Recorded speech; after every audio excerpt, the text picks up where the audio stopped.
Well, we'll get right into it. A brand new record coming out on June 12th. By the way, my birthday is June 12th, so I feel like everybody that's doing Record Store Day this year, I feel like they're doing it for me. They So, are.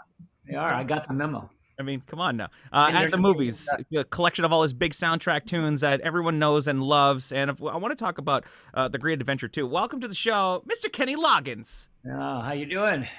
Good. There he is. We're over here in Montreal, and we got to say we love this stuff. And Kenny, we've spoken before for the Win Davis shows, but these soundtracks were the soundtracks of my life growing up. So thank you for that. But go ahead, Jeremy. Yeah, I mean, I want to talk about all the at the movie stuff, whatever. But I was just listening to The Great Adventure on Spotify, and it's so cool because I mean, your work that you do for the kids channel and the San Diego Zoo, a lot of these artists, they can just collect the paycheck and sit at home.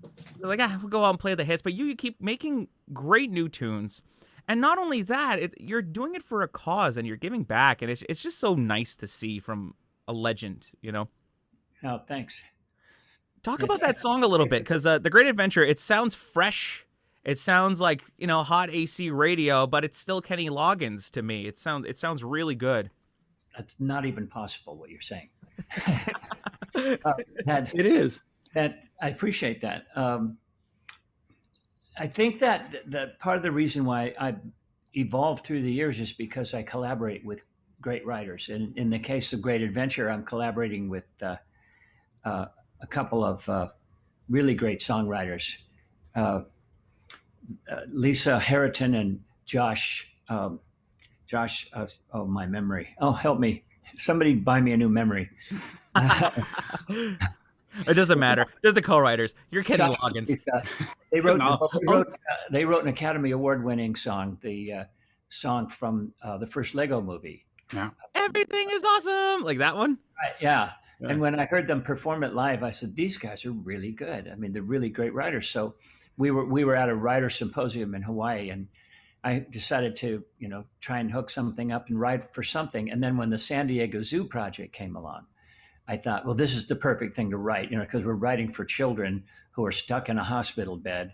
They get up every morning and it's the same day as yesterday, and I wanted to give them something that would start the day, on a positive, upbeat level.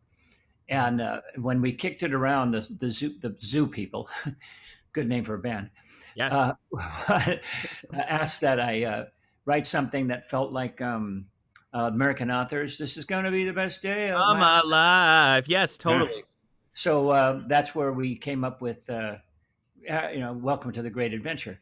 Yeah. And when I got there, Josh already had a groove going and a bass line, and we just started singing at it, and that's what came forward. Yeah, it's a great song because as I'm picturing it, first of all, it sounds really commercial, so you could use that in anything. Where it's like, visit the San Diego Zoo this weekend, get 2 for 1 off family passes. Like it's very, it's got that kind of vibe. But you could also hear it like at a theme park, like going through like one of those like water rides or something. It's good. You have a vivid imagination. He really does. But you know what? That's the thing. When I was listening to it, I was picturing all these things. I'm like, oh, I could be on on one of those float rides at an amusement park, or watching a commercial. Visit New Jersey. I did. I felt really good about it. It was great to get back in the game. I'd been away from it for a while. Yeah. Just real quick, because the last time we spoke, you also do you're bringing music to kids. Just talk to me about the charity work and the importance of giving back to the community, because you very are involved in that. That is something that seems to be very important to what you do. Well, it is, and it has a lot to do with creating inspiration inside myself. I mean, it's hard to just try to write a hit record now today. I mean, what the hell is that, and how do you do it? But I've become more and more aware, probably because of the quarantine time, that I need to try and stay creative. But what am I going to use to get that creativity going, to really kick it in? And I found that when I have a cause like the kids in the children's hospitals and stuff like that, that gets a part of me going creatively that otherwise would just sort of hang around and eat ice cream. Right. So it's also self-serving in that I want to have things that inspire me to be creative. Self-serving, soft-serving, it all comes back to ice cream, Kenny. Ice cream. That sounds like a T-shirt you just invented. Yes. Yeah, Jeremy's going to create a whole new product line for you. Let me get over to the movies and the soundtracks real quick.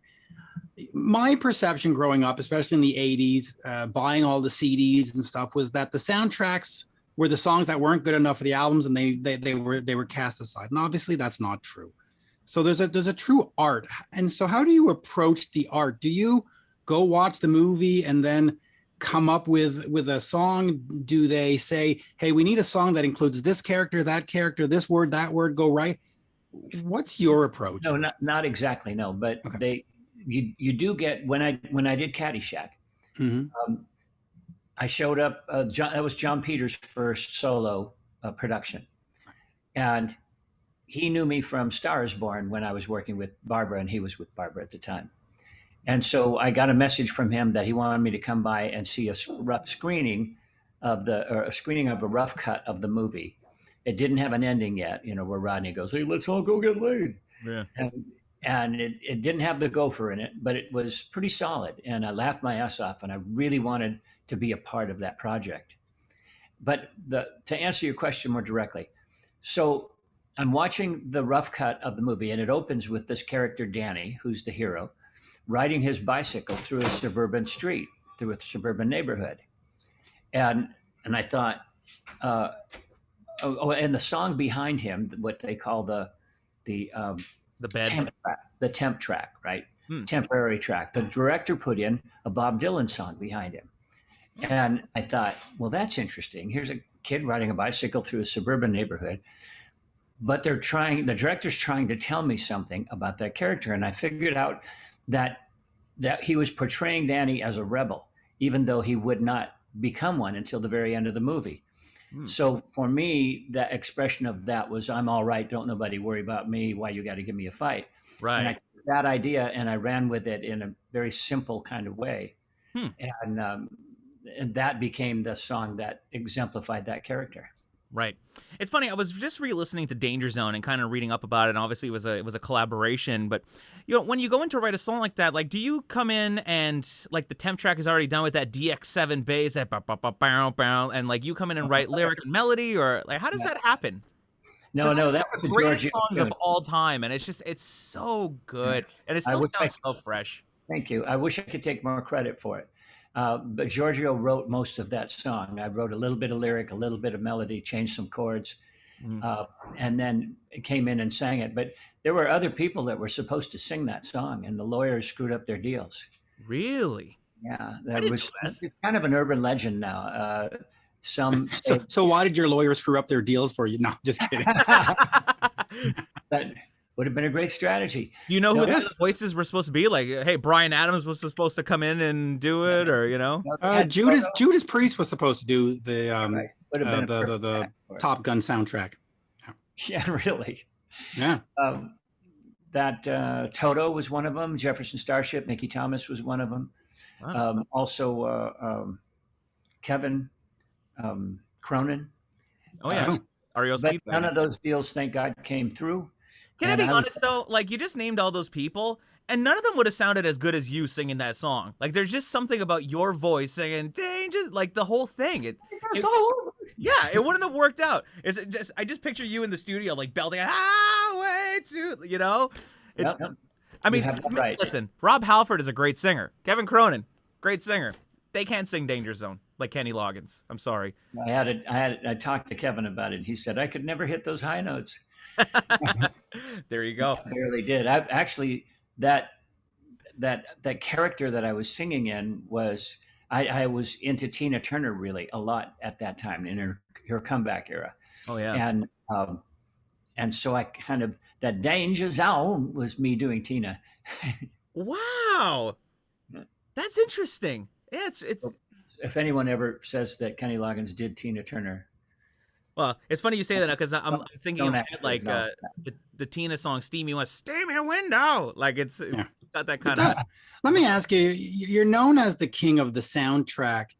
Is that something that you take as a compliment, or is it like, hey, but wait a minute, I did Loggins and Messina, I'm not just a soundtrack. Like, is it a backward, or is it a compliment? How do you take it?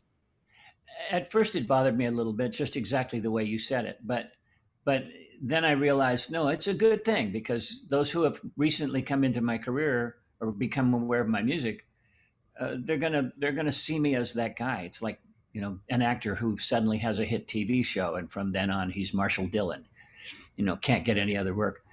Um, there's something to be said about having that moniker. Although I could say and have thought that there were others who actually had more movie hits than me. Um, what's your name? Trying to think. More hits than Kenny Loggins on soundtracks?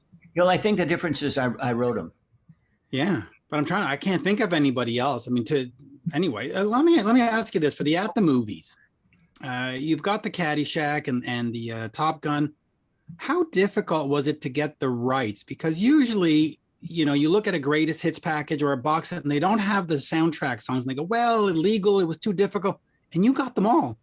How did you manage to do that? I mean, did they just go, here you go? No, I guess I should call my lawyer and ask him. I don't know. We just asked for them and we got a yes out of it. But that's, Wow. In the old days when I made my studio albums, Footloose was not allowed to be on my studio album. Danger Zone was not on my studio album. Right. It was frustrating to do those gigs. And I think maybe that's part of why the lawyers would kill the deal. But I knew that those were good things for me to have and just to keep going. And someday I might have it on my own record. And here we are. And here we are. So is this going to be the first official Kenny Loggins release with these songs on? Yeah. Yes. Wow. Yeah. That's And incredible. unfortunately, no one's buying albums. So here we are at Record Store Day on your birthday. Yes. I want this on CD, so we're gonna have to work. I'm gonna have to talk to the lawyers about getting this on CD. Yeah. You still have a CD player, huh? I do. I'm old. I like my CD. I like physical. As I tell Jeremy all the time, you can't get an artist to sign an MP3. If I ever meet you, you can't sign my iPhone. I need something. I have a digital signature I can send you. Like Jimmy Page, he was doing his book signings. He had a stamp signing his autograph. People were like, "What is this?" They felt gypped. Like I would have felt gypped. I would have taken it. Now, in terms of Footloose, that movie at the time, I mean, if you look at it, if you deconstruct it, it's kind of a fluffy script, and it's kind of fluffy acting, and yet it worked and people loved it. When you submitted those songs, did you have any idea that this is just going to blow up? And here we are, what is it, almost 40 years later? Yeah. And we're still talking about it. There was no way of knowing. And I wrote those songs with Dean Pitchford, who was the screenwriter. And he didn't have a clue. We didn't expect the thing to be the biggest movie of the summer. And of course, we're still seeing Kevin Bacon everywhere. Yeah. Somebody said to me, with a name like Bacon, who can not like that? And unless you're kosher. Yeah. It definitely, we didn't see, I didn't see any of it coming, really. And the fact that all those movies are still heavily rented. Yeah. Top Gun and even Caddyshack, it's like. Absolutely. Yeah. Let me look at the business end. So you write, Footloose and it takes off, and you do Danger Zone and it takes off.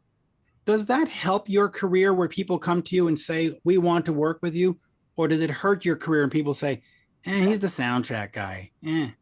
No, it mostly helps your career, but it's more like selling tickets for shows. When people love the music they're hearing, they want to go see it happen. And it also gave me a lot of up-tempo material for my show, which I needed desperately. Right. So the inspiration to write those songs really turned out to be a godsend to my show. I can imagine. Yeah, I mean that's some great stuff right there. I do want to ask you, just because I'm from the sort of hair metal genre. Poison covered "Your Mama Don't Dance," and we've spoken about this before.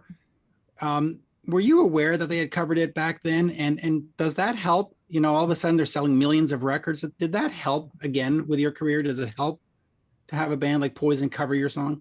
I think it helps when it comes to paying for my kids' tuitions. But I don't think it directly affects my career. And I didn't even know that it had happened.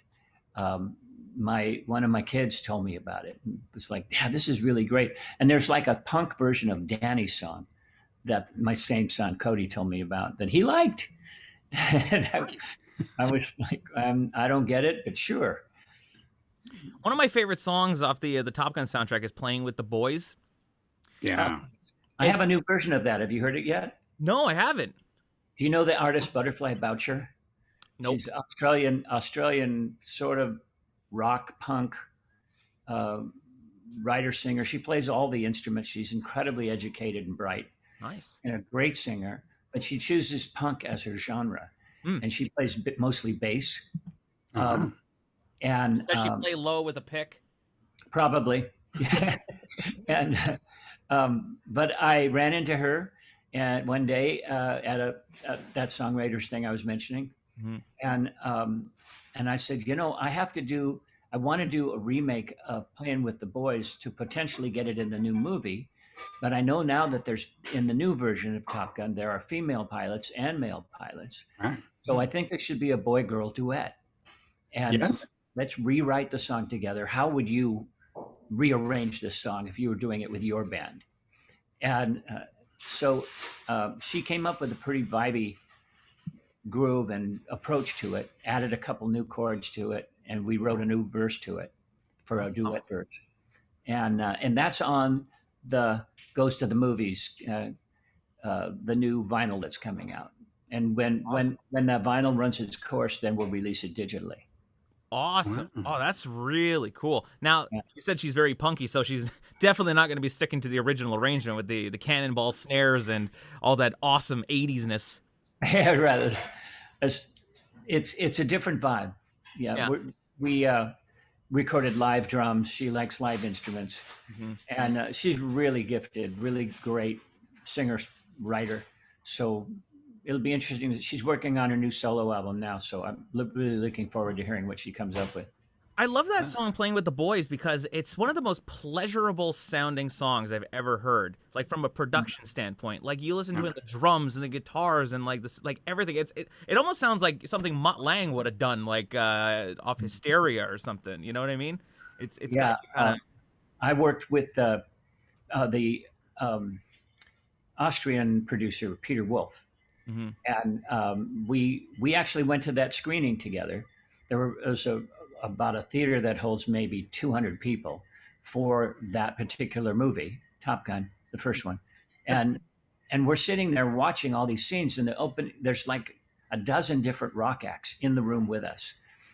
What you call a cattle call, right? Right. And we're watching the opening of the movie, and we both go, everybody's going to write for that. And then the volleyball scene came on, and I said, nobody's going to write for that.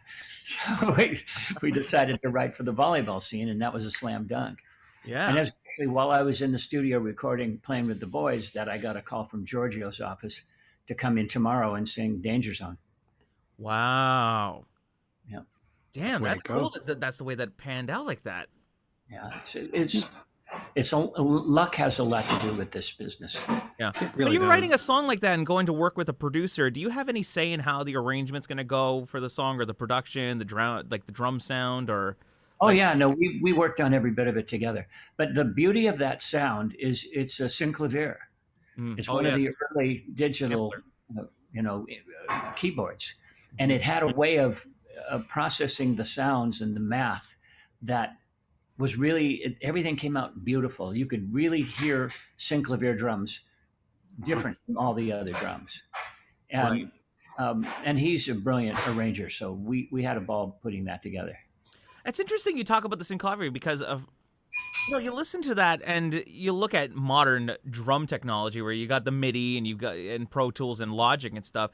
To go back and talk about that old school technology, I still don't think anything sounds as good as that. It's a sound for the era, though. It really defines the 80s. And those sounds are not necessarily always cool. Well, you say that, but you listen to pop radio today and The Weeknd and Dua Lipa, like everybody's using those 80s drums again. 80s are back. Right, but they haven't made it back to synclavier as far as I know. And there's a beauty to that it's maybe too polished for this era.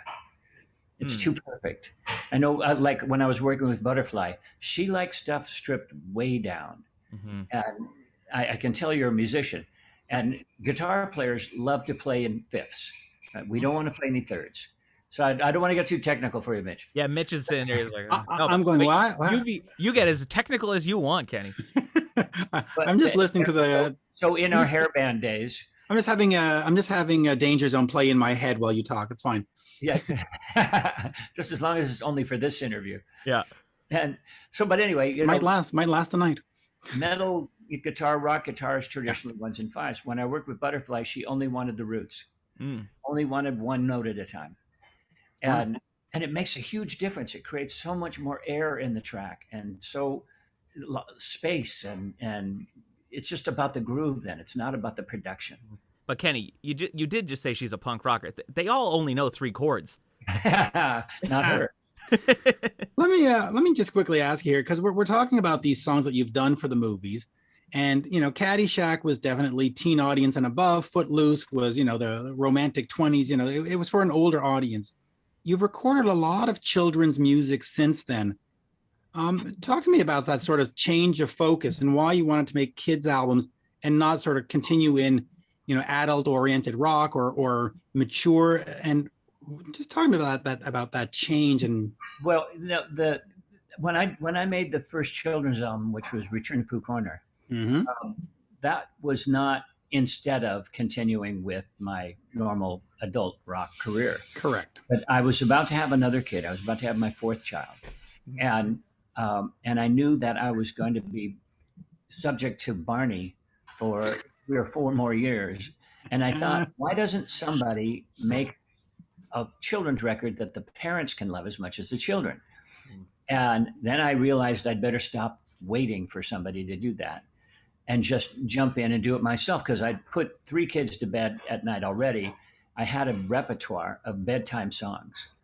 And one of them, for example, and not traditional bedtime songs, one of them was Love by John Lennon. Love is real, real is love. And I would sing that every night to my daughter. And I thought, these are great songs written by artists either for their children or just coincidentally, like the John Lennon song, that are worth recording. And when you put them all together, it's really a parent's record that the kids can dig to. And a lot of the music, like Beauty and the Beast, those are great songs that can be treated with production values that are appropriate for that genre. And so that one hit. That sucker did over 1 million. But they're fun. They're just fun albums. Yeah, it's fun to do. I did an up-tempo one for Disney because the president of the company said, I raised my daughter to your Lullaby record. Now I'd love for you to do an up-tempo one. So I had all that cachet of music to pick from. That's cool. And I picked songs that I thought would play for children. Like I just showed my girlfriend All Join In, which is an old Traffic song. Oh. Here's a little song you can all join in with. It's a Dave Mason song. And I found a ton of really cool songs that were up-tempo songs. And then I just rearranged them in whatever way I wanted to. And that record didn't come out for Disney because he got fired and everyone on that floor got fired. Oh. And the new people brought in their projects. And so this sucker was orphaned for about 6 years in the vault until the new president of the company came in. And I guess he was a fan or something because he gave me the record back. Wow, that's cool. Yeah, so I'll be coming with that record probably on my own label. Oh, wow. So it's still not released. Okay. Still not released. And it's been 6 years, you said. So how frustrating is that to make music and spend all that time in the studio and then somebody just goes, on the shelf? It's happened to me before. Oh. My follow-up to Return to Pooh Corner, which I called More Songs from Pooh Corner, right, got shelved when Nickelodeon bought Sony Wonder. I had just turned my record in. It was maybe a month into having the record, and I found out nothing's being done because we now have a whole new fifth floor. Oh, man. All the previous people who were running Sony Wonder. Years later, I talked to Becky Mancuso, who was the president of the company when I turned the record in, and I said, why didn't you tell me that you were about to be fired? And I couldn't tell you. I was not allowed to tell you. Wow. Well, if Jeremy and I were in charge, these records would come out priority. They would. Yeah. But I know the world would be a different place. By the way, Kenny, you were talking about songs that you would sing to your kids as they were going to bed. Would you ever change it to like "Highway to the Sleepy Zone" or something like? We did a Christmas version called the Manger Zone, Oh, Oh, really? which I thought was fun. It's probably still on YouTube. I'm gonna have to Okay. go check that out. That is Yeah. amazing. Wow. Well, at the movies, Kenny Loggins available for Record Store Day 2021. It's available on June 12th exclusively at your local record shop. You're not going to be able to purchase digitally or anywhere. You have to go stand in line. Okay, you're gonna have to get there early. Buy That's it an on vinyl. empire. Yep, old school way, you know. Just And don't expect the line to be all that long. I you know what? There's a lot of great stuff coming out this year, and that's the thing. It's for vinyl collectors like me. I love vinyl. I go every year and I get as what I can, but a lot of the times your record shop may not have the stock. You might have the one on the other side of town might have it. By the time you get there, it's already sold out. So I'm telling you, I'm a CD guy and I'm jealous because I want this on CD. I actually tried to buy it through Amazon and it's not there. So no, I'll have to wait, but hopefully. It's an exclusive. yes, I know. for the vinyl community. Okay, we've been neglected for how many years, Mitch? It's time. It's time Well, we now get the our CD community is being neglected. No, but it's a great package, and I'm glad it's coming out because these songs, to have them all in one place, and Yeah. So what's next for you, Kenny? I mean, you've got this in the at the movies coming out. You have this record on the shelf for the last 6 years. You said that might be the next thing. But what's the next thing for Kenny Loggins? What are you working on now? Right now, I'm spending a couple hours a day working on a memoirs. Mm. And that'll cover, the whole thing actually, from my mom and dad on up. And that's really been fun to do. It's been fun to try and recall especially the funny stories from the old days. Mm. And as I write them down, I realize a lot of crazy shit has happened to me over these years. And it's kind of fun to look back on it and enjoy the absurdity of it all. Yeah. This is going to be So the I'm working on tell-all. that. And we're going to make a documentary. I met a producer who wants to put that together. wow. And so there's those things. And then on the pure creative level, there's the potential for a TV show, a cartoon show, that I want to extend the idea of great adventure and write with Josh and Lisa again. Oh, wow. Maybe a dozen more songs to be a different song each show. Oh, cool. Oh, nice. And you mentioned Top Gun too, so you're writing for that soundtrack as well. I gave it a try. I don't think Playing with the Boys, to my knowledge, I don't think Playing with the Boys is in. I'm not even sure Danger Zone is in. I haven't got a straight ahead green light. I think there's a lot of chefs in that kitchen. Right. Mm. Yeah, well, it's a new world, right? I mean, even a song now has 10 songwriters, so there's a lot of people in different kitchens these days. Yeah, they have to keep second guessing each other. Mm-hmm. Yeah, well, again, if Jeremy and I were in charge, you'd have the entire soundtrack to yourself. But hey, I'm going to work on that. Yeah. Well, See if Kenny, I can help you guys out. yes, absolutely. We'll write a song together. It'll be a massive hit. And then Mitch will just sit there and be like, yeah, you know what? I'm just going to listen. I don't like writing. I'm a listener. I'm a devoted listener, and I will end on this. I just wanted to say thank you because I grew up in the 80s, and so Footloose and I mean that along with the Rocky movies and the Schwarzenegger. I mean that was the culture. That was the it thing, and you were a great part of that. So thank you. Thank you. You're welcome. All right. Well, at the movies, Kenny Loggins available June 12th, Record Store Day. Make sure you go out and get it. This was an absolute pleasure, Kenny. It was so great to meet you. You're an absolute legend, and this was awesome. So thank you. Thank you. All right. Take care. Appreciate your help.